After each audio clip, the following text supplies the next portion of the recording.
Good morning and welcome everyone to the Moneycontrol live stream.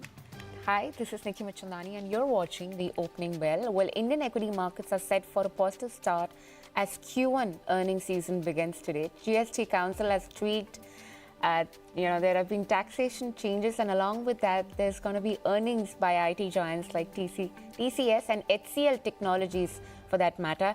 GIFT Nifty suggests slender gains for the Wall Street, and US stock futures right now, they are little change in early Asian trend. Talk about US stocks that ended higher overnight. JP Morgan and financial pairs gain. Along with that, if you talk about the Asian or the regional counterparts performance, the varied performance ahead of the US inflation report. The report is unlikely to move the dial ahead of the Federal Reserve July meeting.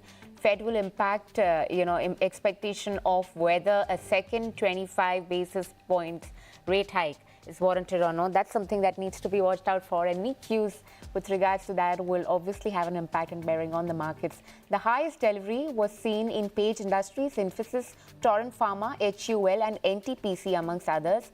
FIIs, they've bought shares to an extent of around 1,197 odd crore. And DIIs, well, they have sold shares to an extent of 7 odd crore. Let's talk about the FNOQs. Almost 65 stocks have seen long build up. And this includes the like of IndiaMart, Intermesh, Polycab, Tata Communication, ABB India, and Bharat Electronics.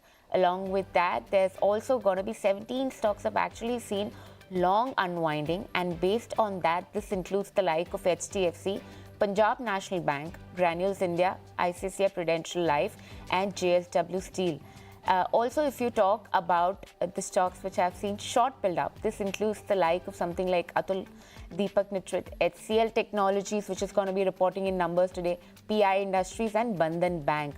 Essentially, 70 of them have seen short covering activities, and these includes the like of Reliance Industries, also Canfin Homes, Aisha Motors, Infosys, and Godrej Properties. Let's also talk about stocks that are under F&O ban.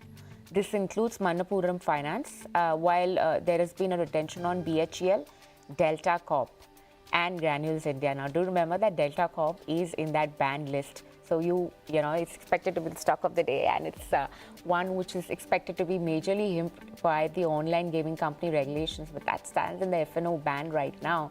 And Punjab National Bank and Z Enterprises, these are another one. But let's get going and discuss some stocks and strategies with Rajesh Palviya, the Senior Vice President in Research, heads Technical and Derivatives for Axis Securities. Good morning there. Good morning, Nickey. All right, Rajesh, straight up, levels for Nifty and Bank Nifty strategy, and how can we look at markets? Would you prefer now bets to be more favoring in the favor of Nifty, and would you suggest a short or going long on the index? So Nifty, in the previous session, we have witnessed short covering again, and Nifty is comfortably holding 19,400 level. So trend is on the bullish side as we have seen, significant call unwinding activity at 19,400 strike. So it clearly shows that base is continuously shifting higher. Now base is moved higher towards 19,300, 19,400. So till these levels are intact, there is no as such worry in terms of trend of Nifty, and we are hoping that in the continuation of this uptrend, Nifty can scale up to the level of 19,550. And once we crosses those levels, then another round of short covering we can expect in the market, and then possibly Nifty can move further higher towards 19,700, 800 zone also in the coming weeks. So overall setup for Nifty is on the bullish side. Buy on dip should be your strategy to initiate this buy on dip strategy, or if we open even at the flat note, one can initiate long in the Nifty 19,450 call option, which was closed at around 60 rupees. So we are projecting target of 105 to 110. Keep your stop loss at 35 rupees. So this is the strategy one can deploy for Nifty. All right, that's the word coming in for Nifty and Bank Nifty, how you can play up with that momentum. But, Rajesh, I just wanted to check with you, how are you looking at something like an online online gaming company, beg your pardon, Delta Corp and Nazara Technologies? These are going to be the two. There is a clarification which has already come in from Nazara Technologies saying that the skilled labor is just 5% of their financials. But overall, how are you looking at the charts? Because Delta Corp, of course, is in the F&O category. So how would you, give a strategy around that stock? So Delta Corp is now in F&O ban list, so nothing to do on the short side because you cannot take any position in the F&O side. But yes, looking at the setup and looking at the news flow, we expect that gap down opening is the high possibility in the Delta Corp, and if stocks trades below 240 level, then possibly it may go down further towards 225 to 220 zone, which is the next major support area of almost 200-day moving average. So 220 is the immediate target, if that is 200-day moving average. If it breaks those level also, then furthermore liquidation we can see. But you cannot initiate trade on the F&O side as it is in ban. So those who are in cash, they can sell their delivery position.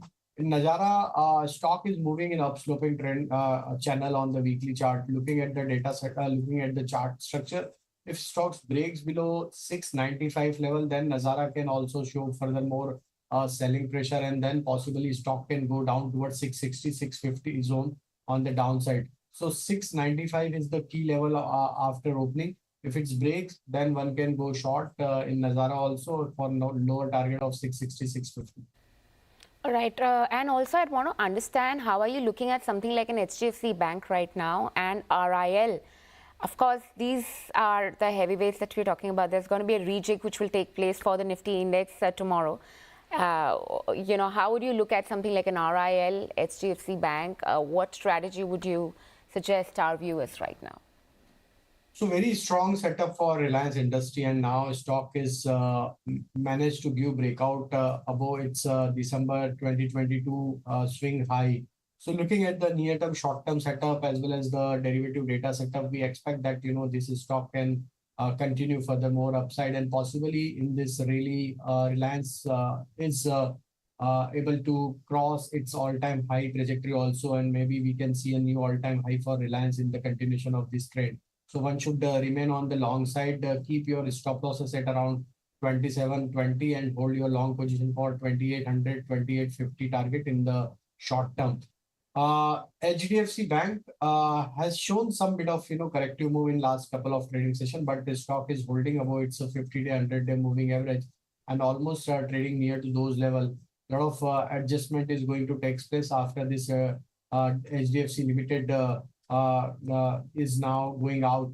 So post this merger, yes, there would be more interest on the HDFC Bank, and we expect that if stocks continuously hold above 1600, then possibly it's again opportunity to buy the stock on the high side. 1690 is the key level.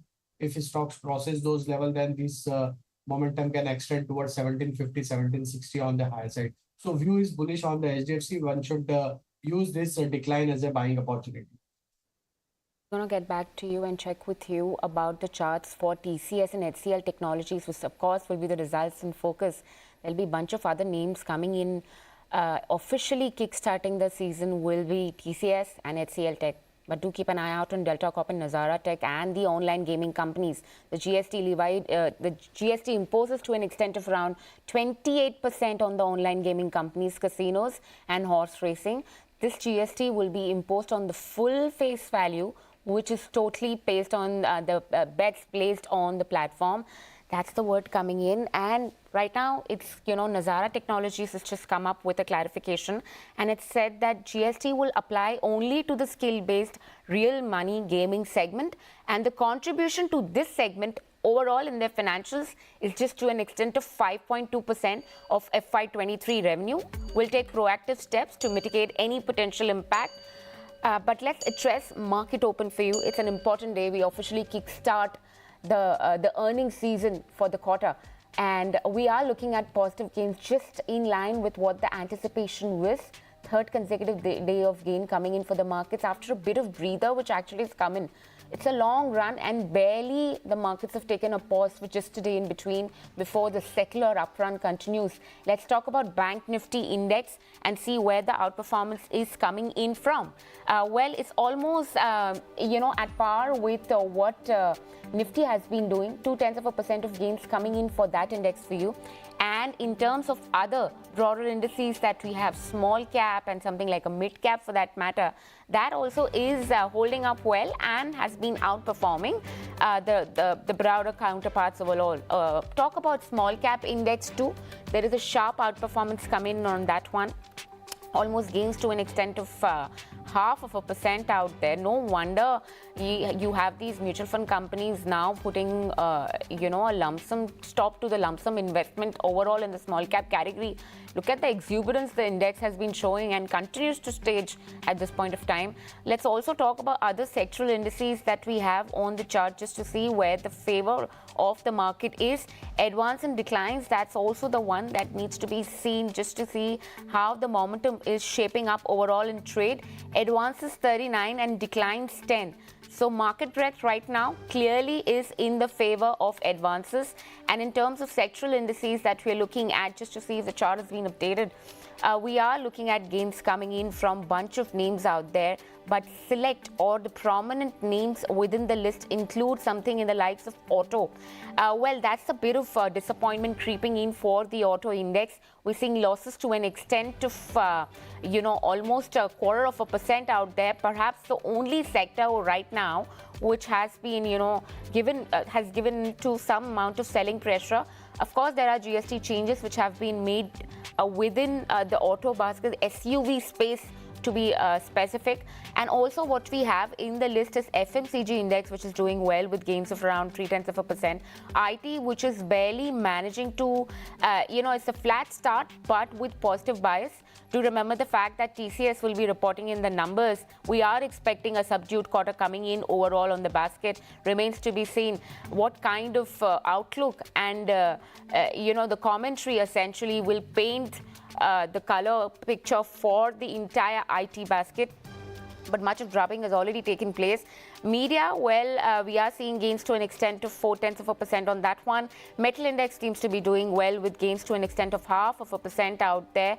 Pharma is doing well too. 0.3% of gains coming in for pharma. And apart from that, the real estate index, that's the one which is also doing well.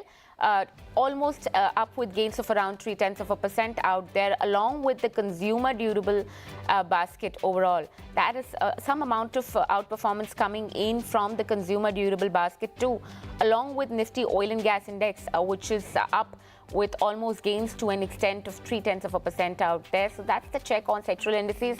But let's actually address in the top gainers and the top losers out here, just to understand where are we headed in terms of the direction. ONGC, JSW Steel and ITC. These are some of the top gainers that we have on the list. Titan, Tata Steel and Kotak Mahindra Bank. These are some of the other names that we have. NTPC, ICICI Bank and Tech Mahindra. That's the one on the gaining side. Let's also address in the top losers. IndusInd Bank, M&M, HUL. These are some of the top losers, along with Maruti Suzuki and EV's Lab. So that's overall how we're looking at the top gainers and the top losers. But Rajesh, come in on this one and talk us through about TCS and HCL Technologies. What would you suggest to our viewers out there? So most of the IT stocks are, now since last two trading sessions, we are seeing very muted kind of action on the large cap IT space. So most of the participants are now waiting for the outcome of the quarterly earnings and the guidance for, coming quarters. So that is the major trigger for most of the IT companies now. So looking at the data setup and looking at the chart structure, we expect that, some supply pressure is going to remain. I said we'll address stocks and news. So HCL Tech is showing weakness, and looking at the setup, we expect that with stocks continuously trade below 1140 level, then possibly some more pressure we can see in HCL Tech, and on the downside, it may go down towards 1070, 1060 zone. So 1140 is the challenging level for HCL Tech, and on the TCS, again, its stock is trading near to its important support area of 3250, which is 50-day, 100-day moving average for the stock. If it breaks below 3250 level, then possibly TCS may also attract some more supply pressure, and then possibly stock can go down towards 3200 level on the downside. So I think one should avoid at this juncture, let the outcome of their quarterly numbers to come, then to participate in the stock. because overall structure on the long-term basis is on the bearish side. So let the results to come out, and then we may take some trading position in the TCS. All right. I'd like to bring back focus on the conversation that we were having right before the markets open on Delta Corp, where we suggested that perhaps is going to be the stock of the day, and look at the losses coming in. Almost 10% losses. Imagine it would have been way higher had it not been for the ban in the F&O category. Right now, at least some amount of guardedness there, but it's sharp. Even Nazara Technologies, for that matter, that's the one which has come up with a clarification. 18% was the GST charge otherwise for the industry, despite the clarification that this is just, the skilled labor is just 5% overall of the revenue. You've seen losses, but not to an extent that we've seen for Delta Corp. PVR and Inox, these are another one, where the tweak has taken place along with the SUE segment. The GST on food and beverages at cinema halls goes down to 5% from the previous 18%, but the council has come back to clarify that it may remain at 18% itself. We'll have to wait and watch how this unfolds. But if you look at the charts for PVR and Inox, just to see how they are faring in trade, because there is some amount of impact which has taken place from the tweaks, essentially from the GST council. Do bear in mind the fact that Inox already suggested that it's imposing a tax of 5% right now to the customers and not 18%, given that it's working under restaurant services. And this will have to shape up. We'll have to see that how does that unfold essentially. And also what I wanted to talk about is the Happiest Mind Technologies. Company has fixed a floor price to an extent of 972 rupees for the issue under QIP. The company in October 2022, is expected, was also raised in almost 14 odd crore via various means. That's the word broadly coming in. It's an important day. Pidilite is another one that you need to keep on your list. There is a double downgrade which has come in from Citi to sell from buy. The target price has been slashed to 2,200 from 2,800. The valuation essentially is a problem, which is at 70 times 1 year forward PE, which according to the brokerage looks unsustainable at this point of time. They've already factored in the margin expansion, but they see the earning growth momentum beyond FY24 is likely to be in line. So that's the word coming in. Overall, there are a lot of, it is a busy day overall for the markets. There is IT season, which is kickstarted, earnings season, which kickstarts with ID earnings, GST council coming in. There is an IPO, Utkarsh Small Finance Bank, which is lost amidst the myriad of news that we have this morning. That's essentially going to be playing out. But Rajesh, we're going to leave it at that. And thank you so much for taking out the time and speaking to us this morning. All right, it's that part of the day where we address in the fundamental story, and we have a lot to talk about essentially because it's the start of the earnings season along with the tweaks that's been made by GST Council. And to take the discussion forward, we've been joined by Rahul, Arora, the CEO of Nirmal Bang. Good morning there. I'm going to straight up start off by asking you about, what do you make out of the tweaks that have come in from the GST Council on the online gaming business along with PVR and the Inox? Do you see any material changes for the multiplexes? What's your assessment? Delta Corp, by the way, is down and out by as much as 10% in trade today. Morning, Nickey, and thanks for having me on the show. So I think if you're looking at it from an institutional investor standpoint, I think the more relevant change has come in on the multiplexes, because I think if you see the shareholding of the listed entity PVR Inox, it beyond supersedes the other couple of stocks. So I think, what they've announced on online gaming is not so much a market moving event because it impacts only a couple of stocks, and those are not very large institutionally held stocks. And unfortunately, since we don't have coverage on them, I can't comment. But I think on PVR and Inox, if you look at this 13% reduction that's come through on GST, almost 30% of that business is through F&B. And that's almost at a 75% gross margin business, which is about 15-20% higher gross margin than the actual box office ticket revenue that you get. So F&B is a very, very profitable business for these guys. And our calculations suggest that the product prices could come down by about 10 to 12% in as far as in-cinema dining goes, or whatever you consume from the multiplexes. this could result in a reasonably good uptake as far as volume growth is concerned and aid overall profitability. So while I haven't seen the opening rates on the stock, as you've been talking, on Nazara and Delta, I'm not surprised to see the kind of reactions that you have. But I think this is going to be incrementally positive for something like PVR and Inox. Obviously, the big caveat being that content needs to support it, and unfortunately, content still hasn't come out in the flourish that we were hoping that it would. But I think as we approach the festive season and Diwali, if the content gets better, this reduction on F&B GST, which will reduce product prices by 10 to 12%, could go a long way in terms of aiding profitability, because like I said, almost 1/3 of the business comes in from foods and beverages. Yeah, I don't really typically see a lot of momentum building in for PVR Inox at this point of time. Apparently there is a lot of clarity which apparently still needs to come in with regards to that. Nazara Technologies, however, I wanted to talk about that, but since you say it's not under the compliance, I'm going to quickly ask you about what do you make out of the entire earnings season. It's going to kickstart today. TCS will be reporting in numbers. HCL Technologies will be reporting in numbers today. How do you see it, with perspective to the whole IT basket, and which are the sectors, according to you, that will stand out? So I think, Nickey, that's going to be the headline for the day, right? Because you have TCS as well as HCL Technologies, and that's probably going to set the mood for the entire sector. I think if you remember, Nickey, the conversation about a US recession started a little after Diwali last year. That's still not happened. In fact, if anything, the US economy is on as strong a footing as it's ever been, and that recession really hasn't come through. But what's interesting is that IT companies at various levels have started sounding cautious, whether it's deferring salary hikes, contracts getting cancelled, employees not being hired when offer letters have been given out. So there are some pressure points that are certainly starting to emanate.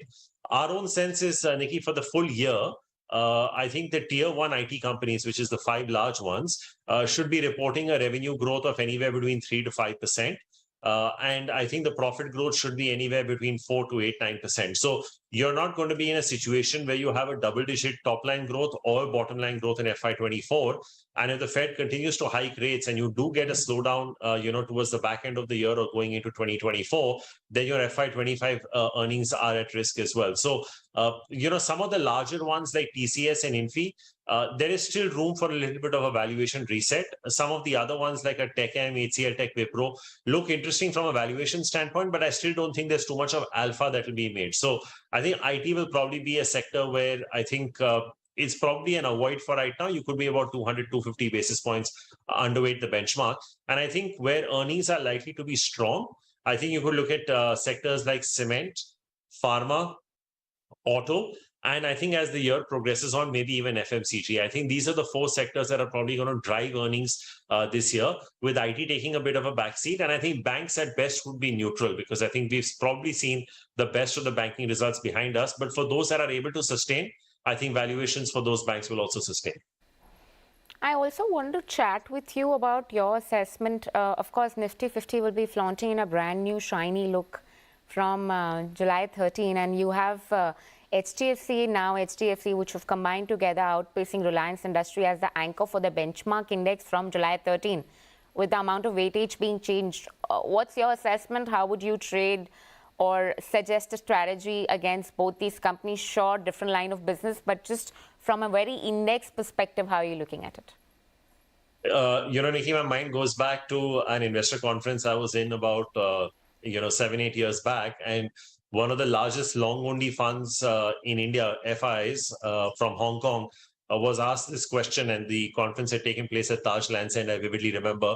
And he was asked, which is the next HDFC bank? And he said, HDFC Bank is the next HDFC Bank. So I think, at the size that it is at, even without the merged entity, I think for that entity to be giving you 15% kind of growth that they have reported in their pre-result disclosure is absolutely phenomenal. Obviously, this is not a stock that trades at 5 times price to book that it once used to. And there are going to be certain integration related numbers that are going to be there, both on the cost of fund side, on asset quality, on cost to income, all of those things. And the market knows all these things. But I think when you look at the combined valuation of the entity, it's probably trading at half the valuation of what HDFC Bank did at its peak. And this holds true for some of the other HDFC group companies, like an HDFC Life also, for example. So for me, if you are able to grow this business at a 15% CAGR, it's a remarkable business. It's a portfolio stock. I would not look to trade it.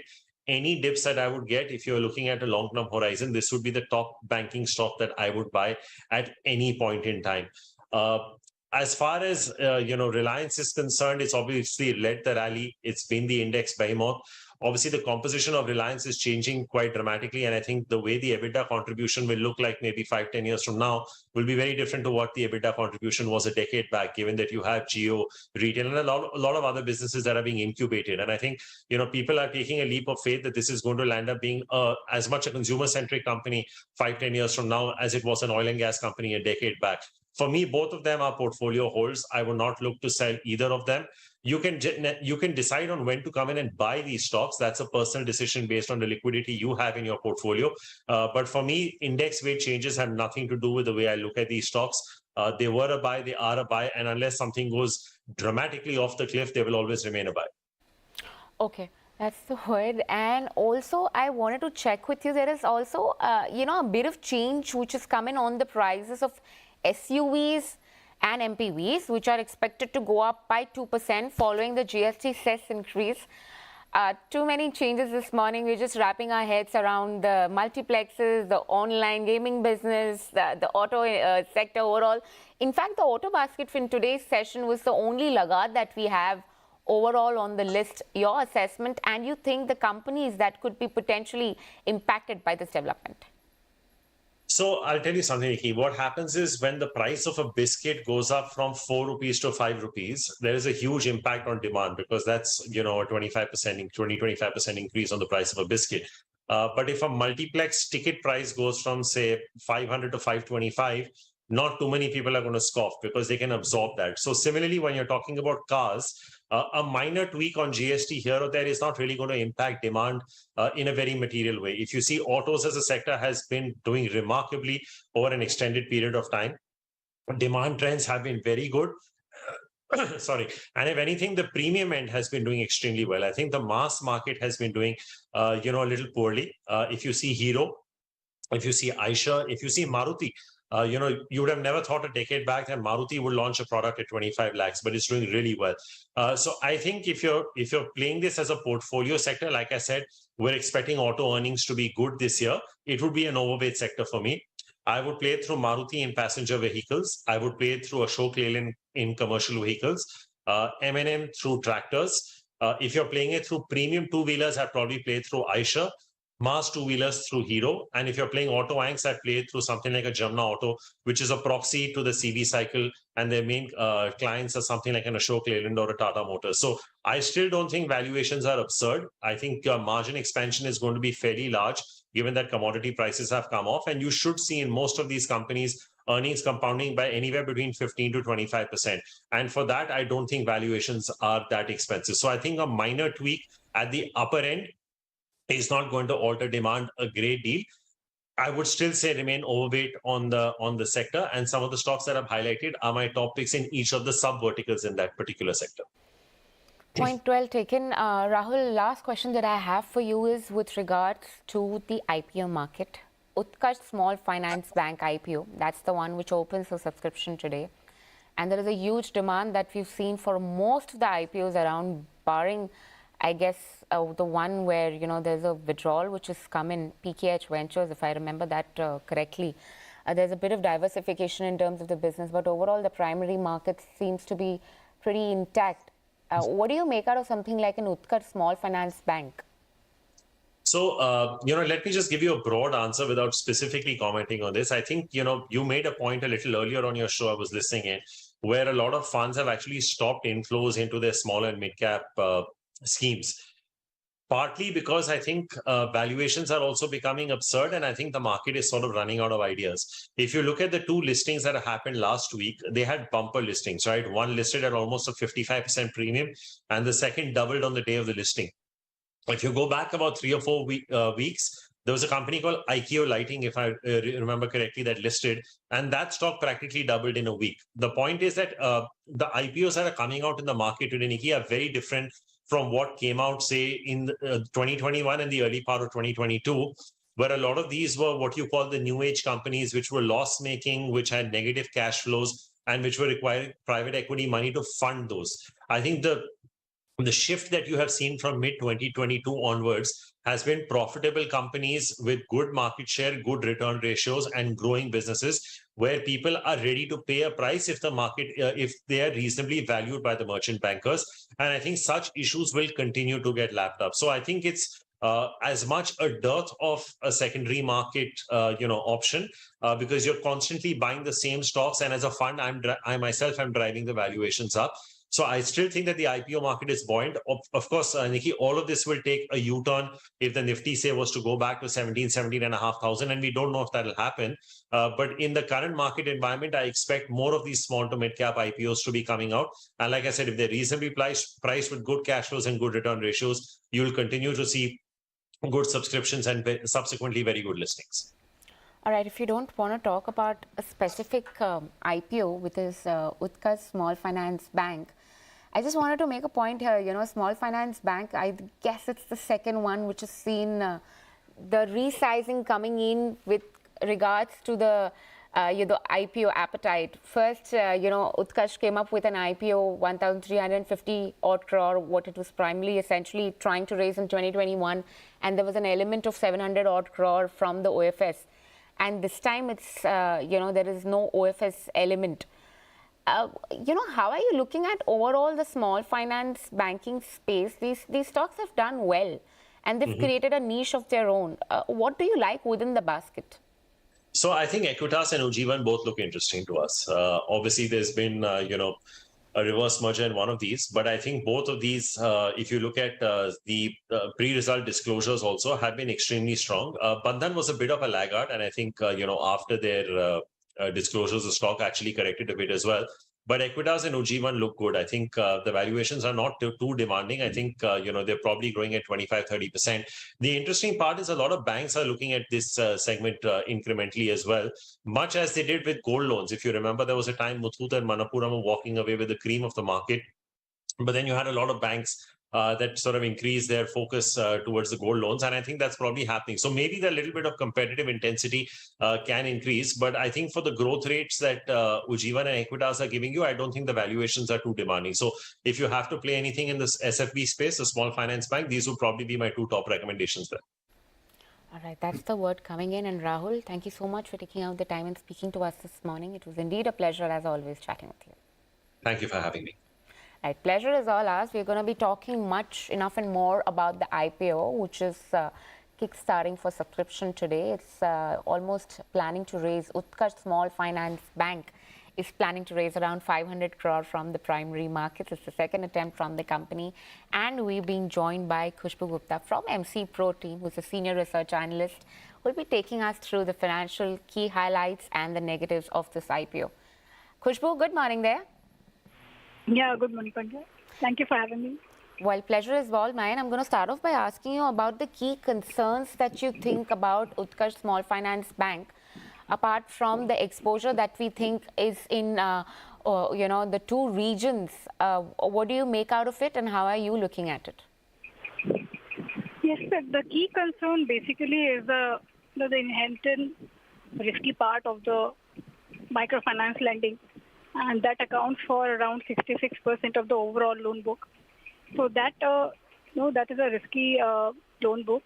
And apart from that, the bank primarily offers loans to low and middle income households. So that again, the asset quality needs continuous monitoring. And apart from that, the growth rate is very high. So the bank will have higher costs in the coming quarters. So again, the margin could be pressured based on that.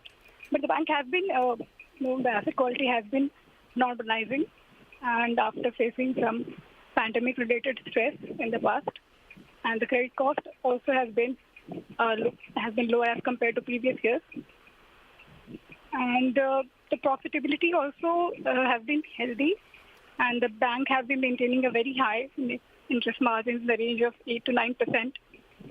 So that's again no, and this IPO, which is the 500 crore, it will strengthen the Tier 1 capital, the bank, and will help bank to meet their funding requirements.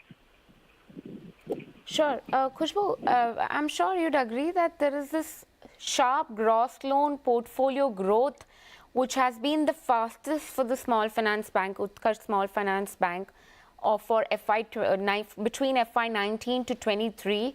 What do you think that explains the fast growth that we've seen in terms of the loan profile or the portfolio of this bank? How sustainable do you think this would be? Do you see that as a something which is a key positive for the company apart from the low CASA ratio overall that the company has as compared to that of its peers? So there's one positive, extreme positive, and one negative overall on the financials out there. What's your view? See, not only Utkarsh, most of the small finance banks, they focus on rural areas and semi-urban areas, and they have very low credit penetration. So there's huge opportunity in that segment, and Utkarsh has been there in the field.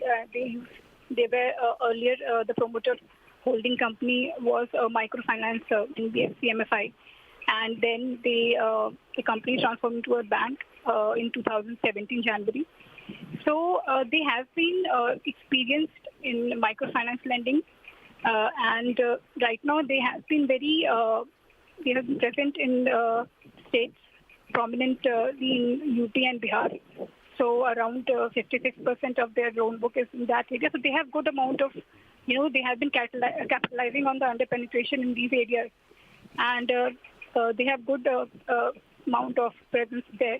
So the loan book growth is good, and they have, they have been trying to add other asset classes.